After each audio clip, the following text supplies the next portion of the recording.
Can you do glazes with gouache? Well, we're going to find out right now.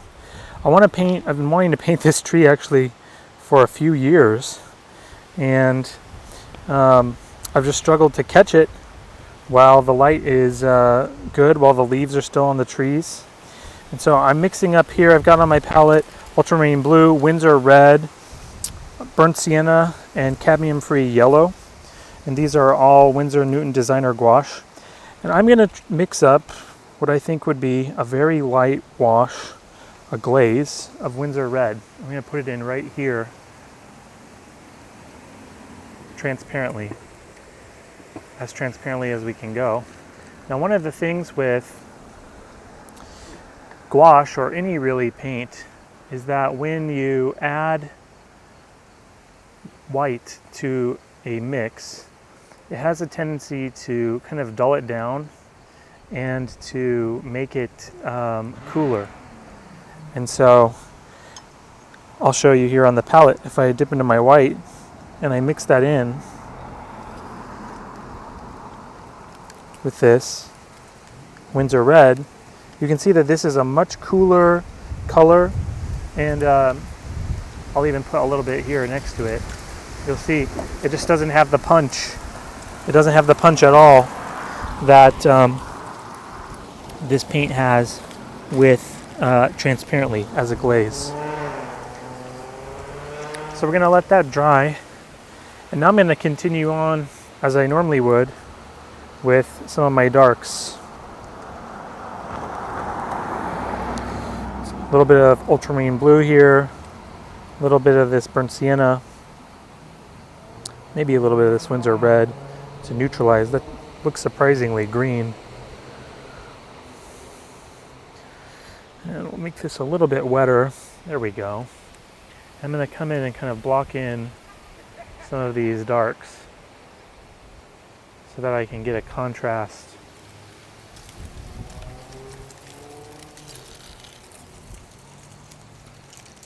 Go over here.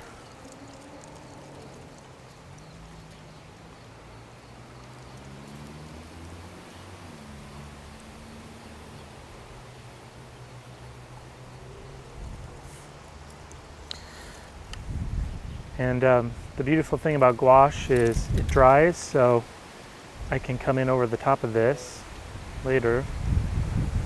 I think those are about my darkest darks. I have some more darks in this tree that's near us. Oh, and adding that blue really helped. I put some of these really dark darks up in here. Of course, remember that things that are near to you are going to be more high contrast. So you're going to have more of your dark accents and things to things that are closest up. We also have some really dark accents underneath the car.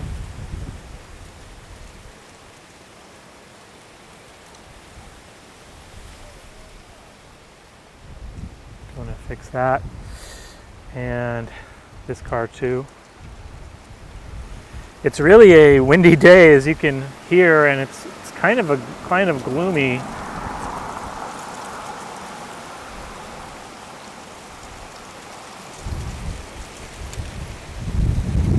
Oh man, I'm in danger of losing my stuff here. It's quite windy.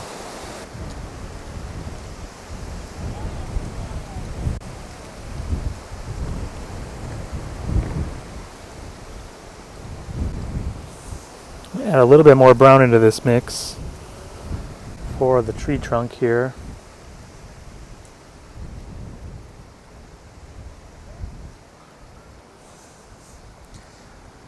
And bring out some of these branches up in here. And we can always shade into this, cut into this.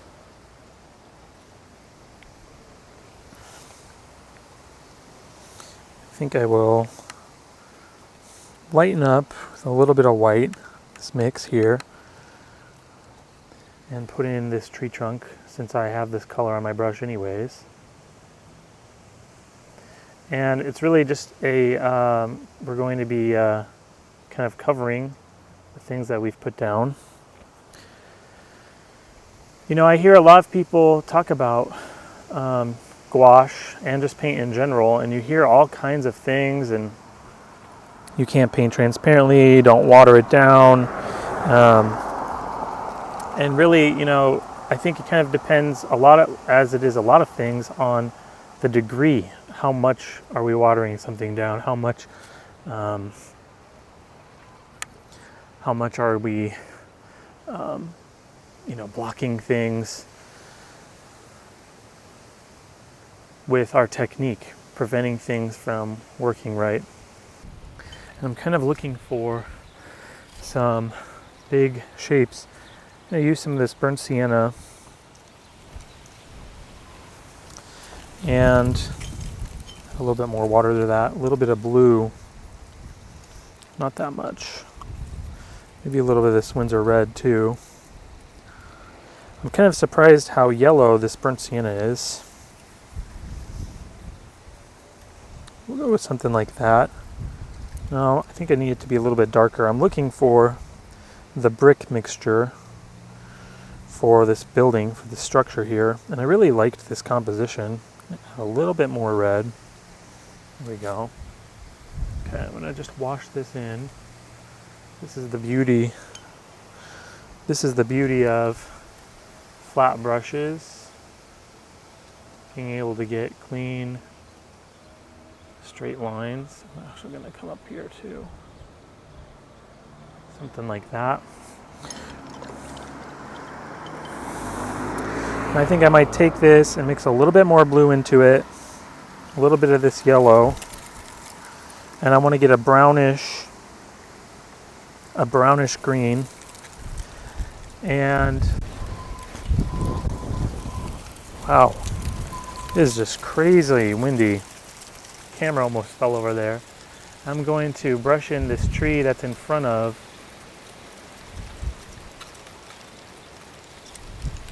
this here. This is semi-transparent as well. Comes up a little bit. And add a slight bit more blue into that. And I think that we can kind of put some of that here in this grass. Cut around these car shapes.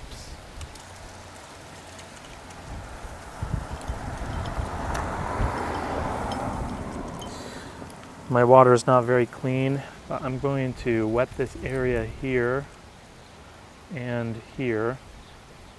And I'm okay with it having a little bit of color in that. And we'll do a little bit of wet into wet here. Get some blue, a little bit of that Windsor red, a little bit more blue. Just pick up some of this brown, a little bit more blue, a little bit more red. Kind of just playing with the colors. There we go. That's kind of a dark neutral gray. Maybe put a little bit more red into that. And it's fairly wet, and I'm going to drop it into these spots that I wetted here as shadows. I want a little bit more blue up close, a little bit more saturation in the shadows. And this looks really dark. We can always lighten it later, but it looks kind of dark because of being next to this stark white. But I like these shadows that are coming across the street like this. I'm going to bring this across here, here as well. I like that. And already by blocking in our lights, our darks, you're starting to see things take shape. So the form starts to reveal itself. And form is really revealed by the way light falls on things. I'm going to take a little bit of this blue, the slightest, tiniest wash, a little bit of yellow to warm it up, just a tiny, tiny bit, a little bit of red to neutralize. It's too much red. Super blue, and you just have to learn to play with these colors. And that's why it's really recommended to take a limited palette like this. This is 4 colors. You could do less than that. And see how watery this is. People will say, well, that won't work. That'll just fall off the page. I beg to differ. Okay, and I'm going to take some of my water, wet the sky, pre-wet this, and even that by itself, that's really close to the tonal range that I want. Okay, but I'm gonna take some of this color I mixed up and drop it in there.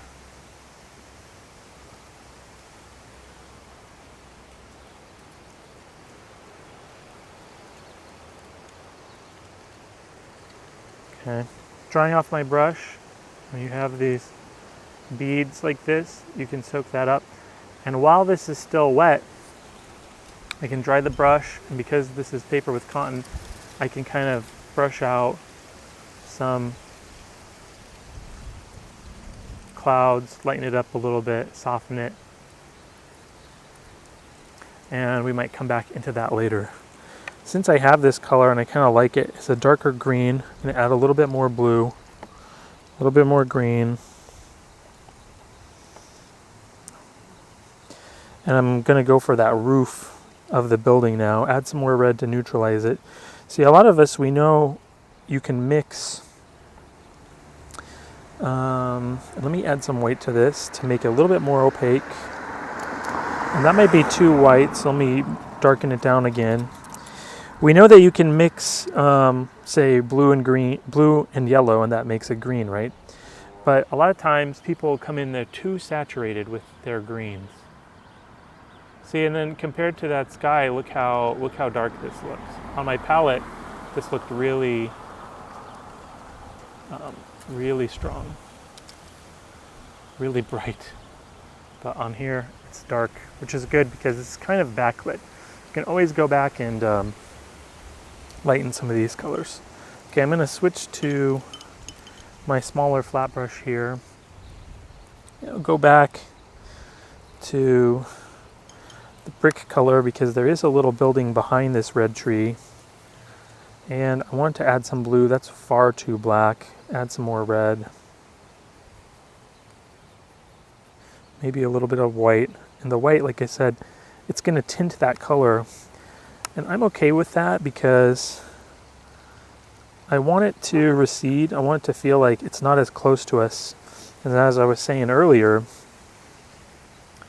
buildings, colors, tones that are in the distance are going to be lighter in tonal value and less saturated. And so you want to save like your darkest darks and your most saturated colors for things that are close up to you in space. We can just make this flat, more or less.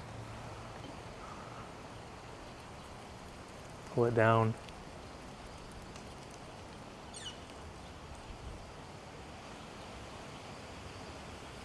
There's a little bit of a chimney here. And the roof there is black, so I'm going to take some more blue, mix into that, a little bit of the brown, burnt sienna. That might have too much white in it. So let me rinse out my brush. We're going to go ultramarine blue, burnt sienna, and there's maybe a touch of white in my brush there already. I'll add a little bit more because I can always go darker here. And see, look how dark that looks on the page. On the palette, it doesn't look that dark. But the thing is, we want it to look not as dark as these darks in here. See, when I put some of that and I'm dropping some of that dark in, these are my shadows. It's, it's not as dark as some of the darkest darks that we just laid down, which is good. That's what we want. Okay. Let me start, speaking of darkest darks, let me mix up again the darkest dark that I have because I'm looking into the shadows of these cars parked here and they're pretty dark. Maybe a little bit of Windsor red. And that's giving me a very strong dark. And I'm looking at this car here and I'm just trying to abstract it out into shapes. Dark. This is quite dark. The back of the car is quite dark. And it kind of helps that this car is black actually.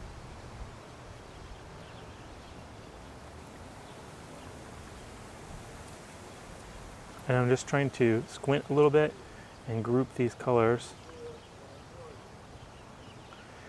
If you watched one of my more recent videos, we talked about actually how I kind of struggle with cars a little bit. Now I'm looking at the scene. Are there any other blacks that I'm missing?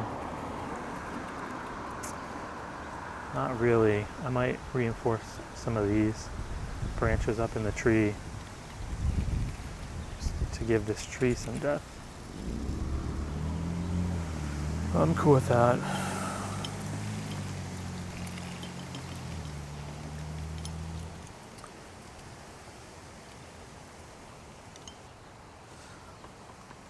I'm kind of mixing up a light gray here, and this is sort of connected to the sky color that I had put in. I'm going to add a little bit of yellow, but see how that turned that green? I got to neutralize that now.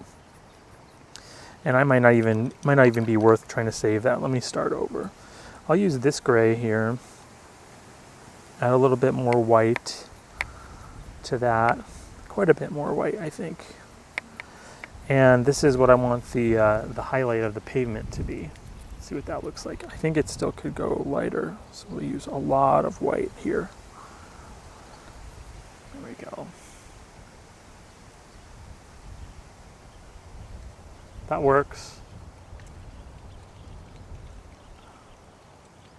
You know, it's not quite as stark as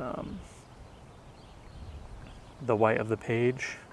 And so, you know, our tonal values are starting to pop in. And I can always come back over this, lighten it up, add some different lighting effects to it. But I like this right now. Cool. Starting to take shape. I think I'm going to use that same color for the window in this building. Just keeping it loose. I don't need to detail this window because it's not the main thing that I want to focus on. I want to focus on this tree. I'm going to add a lot more white to this to get this part of the white of this apartment building that's in shadow. We're going to come down like this, drop this tone in. One of the hardest things I think with painting is getting your tonal values right, and that's why it can be so useful to work in black and white. My last video, or one of my more recent videos, depending on when I upload this, is a gouache study in black and white. And this is just something I've been trying to work on for a couple years now, is trying to get my tonal values accurate. Actually, I don't like how light those other windows, I dropped that in, but I wasn't thinking. I'm going to darken that up a little bit. Darken this up a little bit. There we go. Okay, so let's go back and complete this car. Some of these other cars. And this is plein air. One of the cars that I had originally drawn out has moved, so that makes it easier for me, I think. And I can just fill in that space, like so. But that car in the distance is still there. It's a little bit of a darker gray. So again, I'm going to go back to ultramarine, burnt sienna for my gray, and I will try to block out the shape for the side of this car. And I'm almost just thinking of like a box in perspective. And then we'll lighten that tone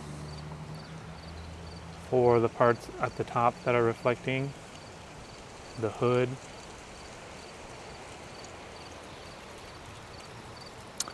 And then we'll drop in a blacker black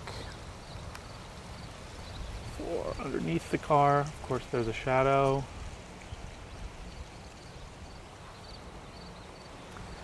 And the hood And I'm just being super light here. Some wheels.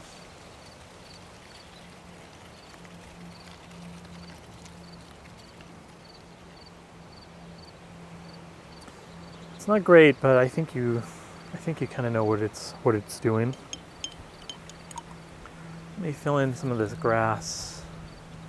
Actually, while I'm working on this, let's also drop in the grays for this car here.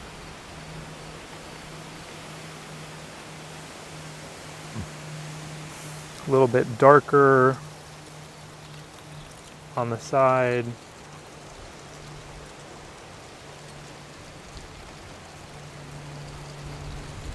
I'm just gonna connect all those car shapes up. Add a little bit of red while that's still wet. Or in the back. Okay. And let's see, what do we need to do now? I find that urban sketching, plein air painting, it's all a series of questions and problem solving. And if I don't know what to do, like I don't know right now, I kind of hold off on it and I move to a different area. Let me mix up some of the color for the grass that is in light. This is a pretty wet mix. There's going to be some over here. And maybe some here.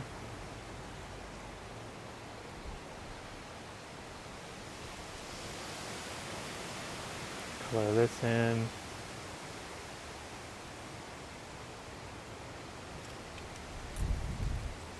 See how I can kind of layer this gouache, which is nice.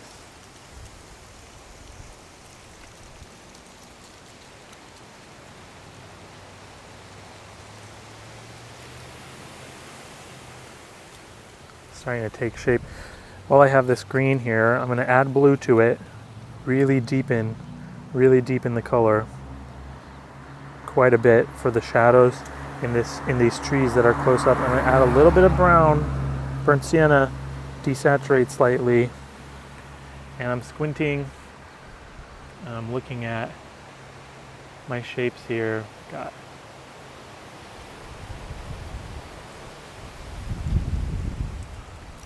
see, and by doing that sky, I can paint over it now, get my sky holes in.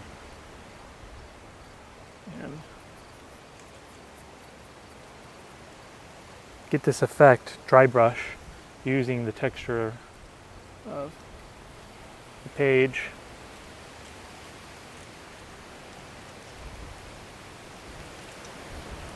And I'm looking at this most nearby tree as well.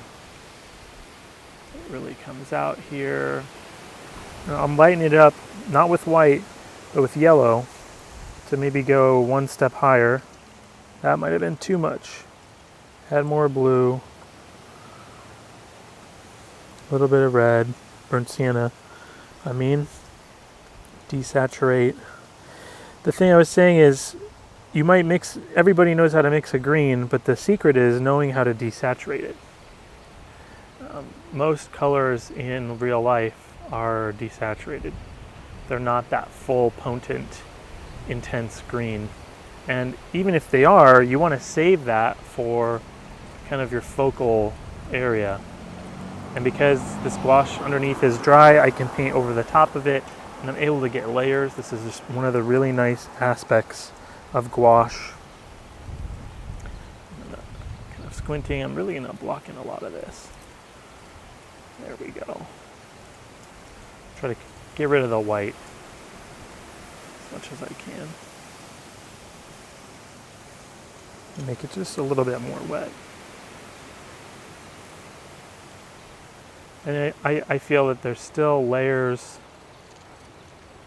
of depth here by layering all these different tones on top of each other.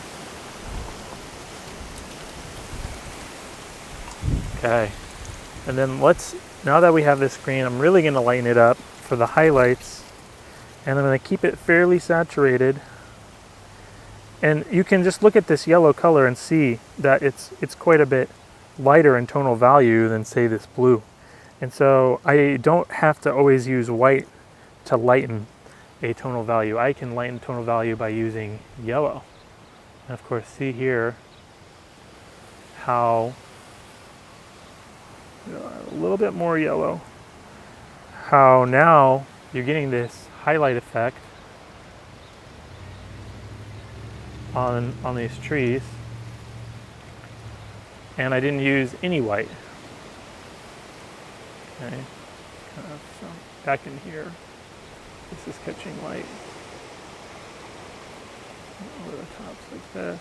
There we go. And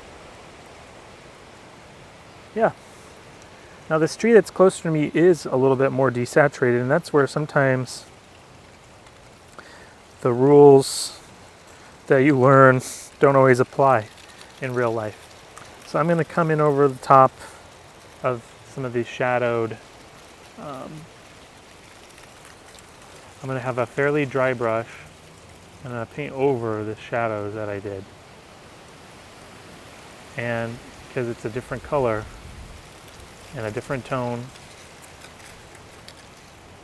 there, you kind of are getting the sense that it's maybe a different tree.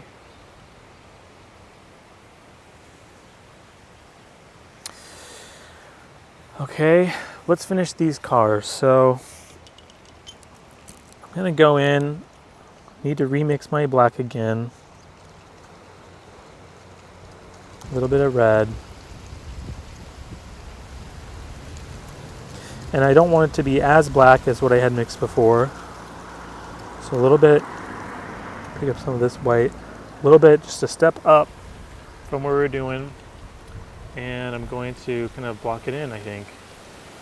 Get a little bit more wet on the brush, a little bit more wet, just get the paint flow. And again, you know, my goal here is not to paint a car. My goal is to paint this tree. And so I'm going to be real loose with this, just so that you get the idea, the viewer gets the idea of that, you know, this is probably a car, but it's not necessary to, you know, paint it in ultra realistic detail. Do the same thing here.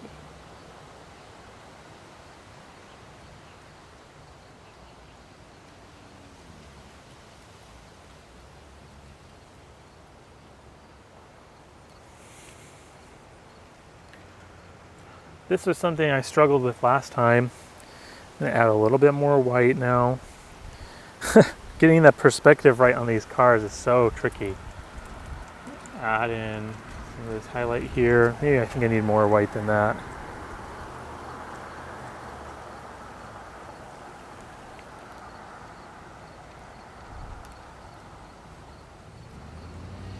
Here.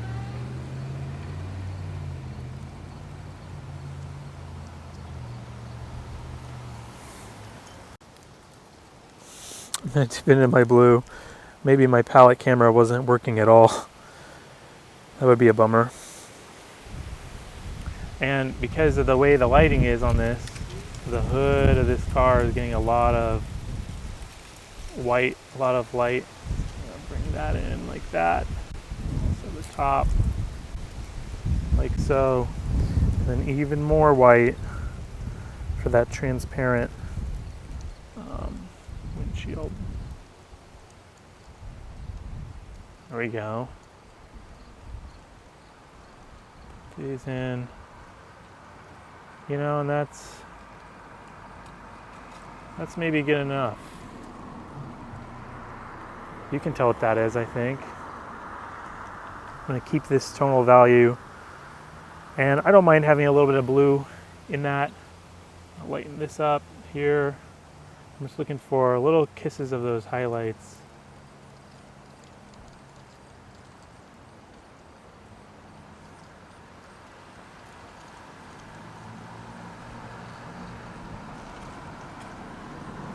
There we go.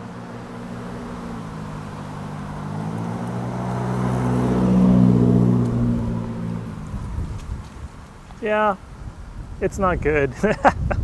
I like this one. I like that one. Let me get in, cut in around some of the shapes on here, and then I might go for the lightest light that I can for my highest, brightest highlight.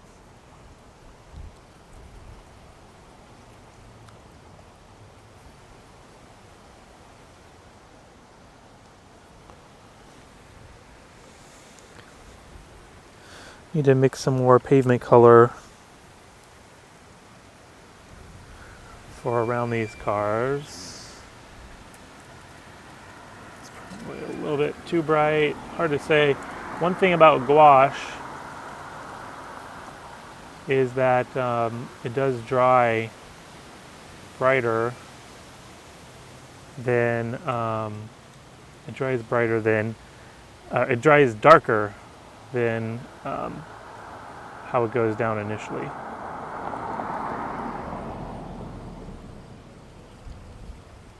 Go, we can do that. I think we're getting close. So let me drop in some more grass color back here. Just covering up some of this white.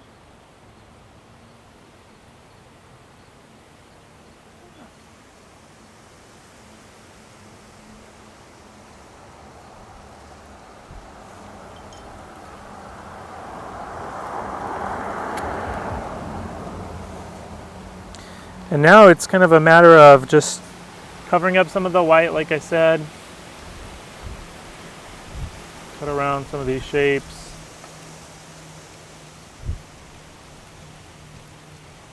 Doesn't have to be pretty, it can just be suggested. And I'm looking at it. I'm going to put this here. One thing that's nice about gouache is it reactivates, so I can soften some of these edges, blend some of these parts together, right? Actually, this edge here needs to be a little bit darker, so let me mix up kind of a darker. Come in here like so, just cleaning up some of my edges. You know, I lost some of these tree branches here. I can just bring them back.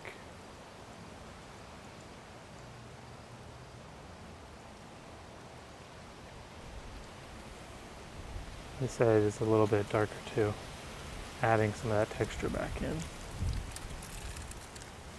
Actually, see, it's funny how little mistakes can be made, but this looks like it's sitting on pavement and it needs to be sitting on grass. So, mix up some more grass color. Boom.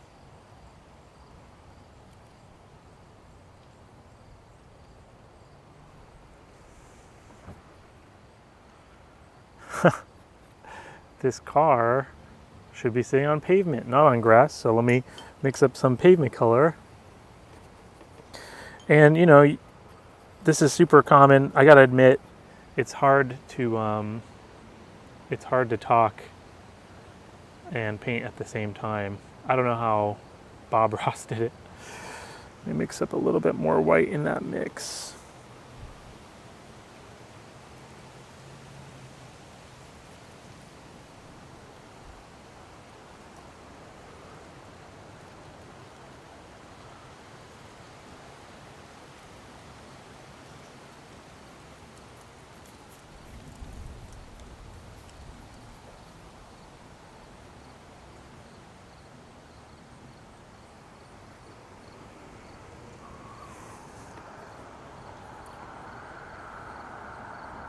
Lighten this up too.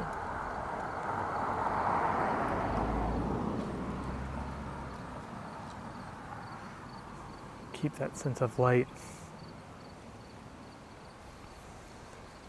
I think this building here needs to go darker because even though I have these overlapping shapes,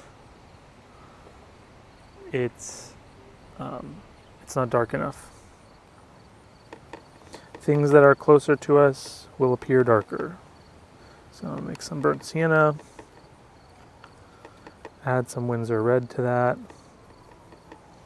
clean the brush out, a little bit more red.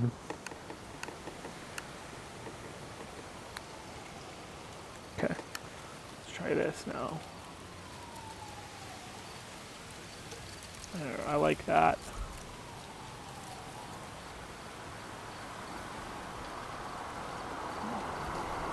This is juicy enough to cut into that building with, the car with, I mean.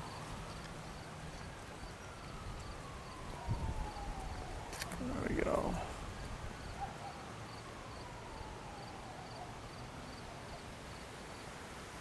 I want to add some shadows onto this tree, make it a little bit more dimensional. So I'm going to cut into my Windsor red, and even just a thicker application of this is going to be quite a bit more tonal value. So the tree is darker at the base.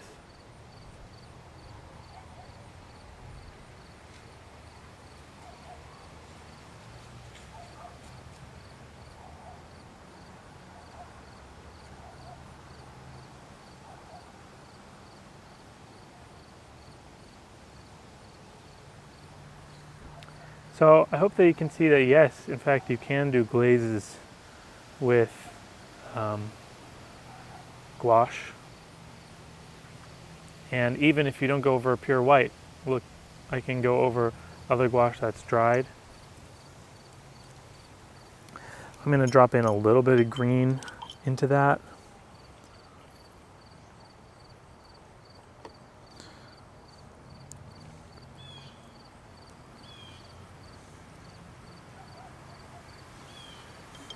The key here is going to be kind of light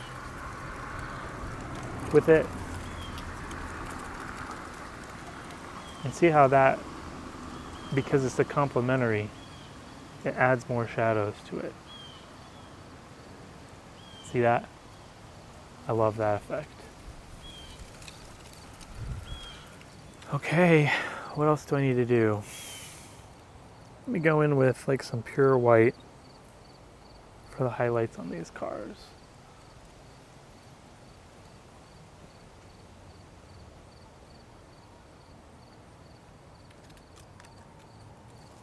I want to use brightest highlights sparingly. I'm going to put one here, put one right here, and yeah, let me just clean up a couple of these edges.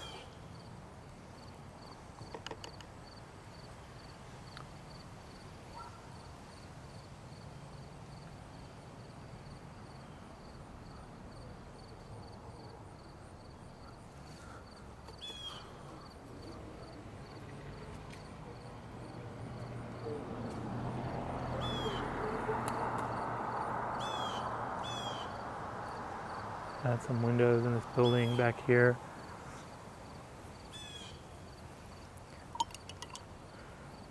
And really, this isn't bad. This isn't bad for half an hour. I wanted to capture this scene before it was gone. Tell you what, let me just add, this side of this car is just a mess and it's being blocked by a car. Let me just quick block in something.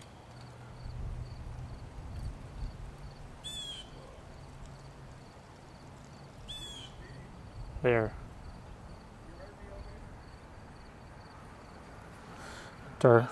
Come in with some darker tones.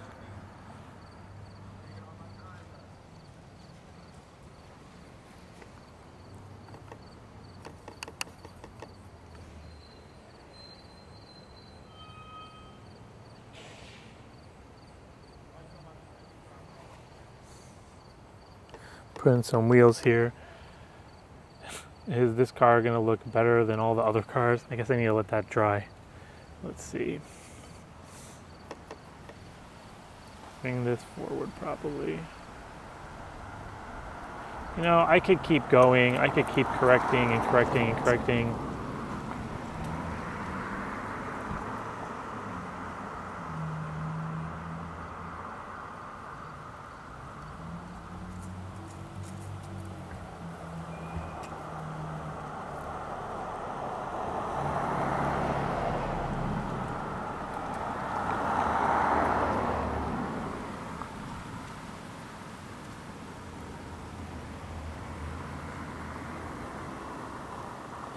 But at a certain point, there's only so much you can do. I think that looks like a car. It looks good enough. Let me add some more black accents just for these tires here, and I think I'll be done. So I'll bring this here. I don't have to detail everything.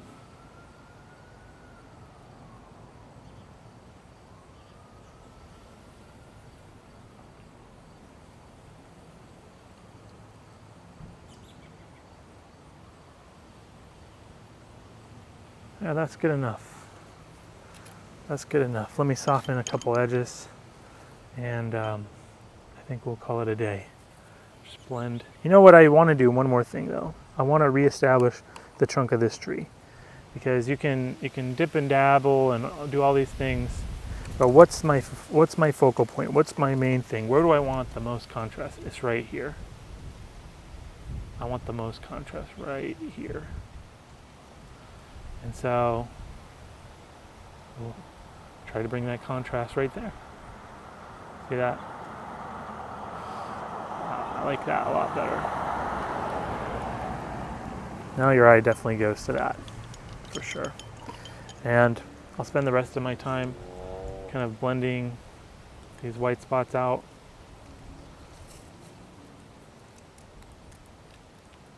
But I think this will do it for today. So thank you so much for watching.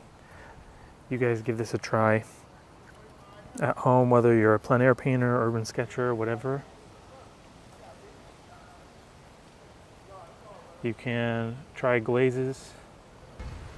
Okay, we'll keep it minimal. That's it. That's it. All right, thank you so much for watching, and I'll see you next time.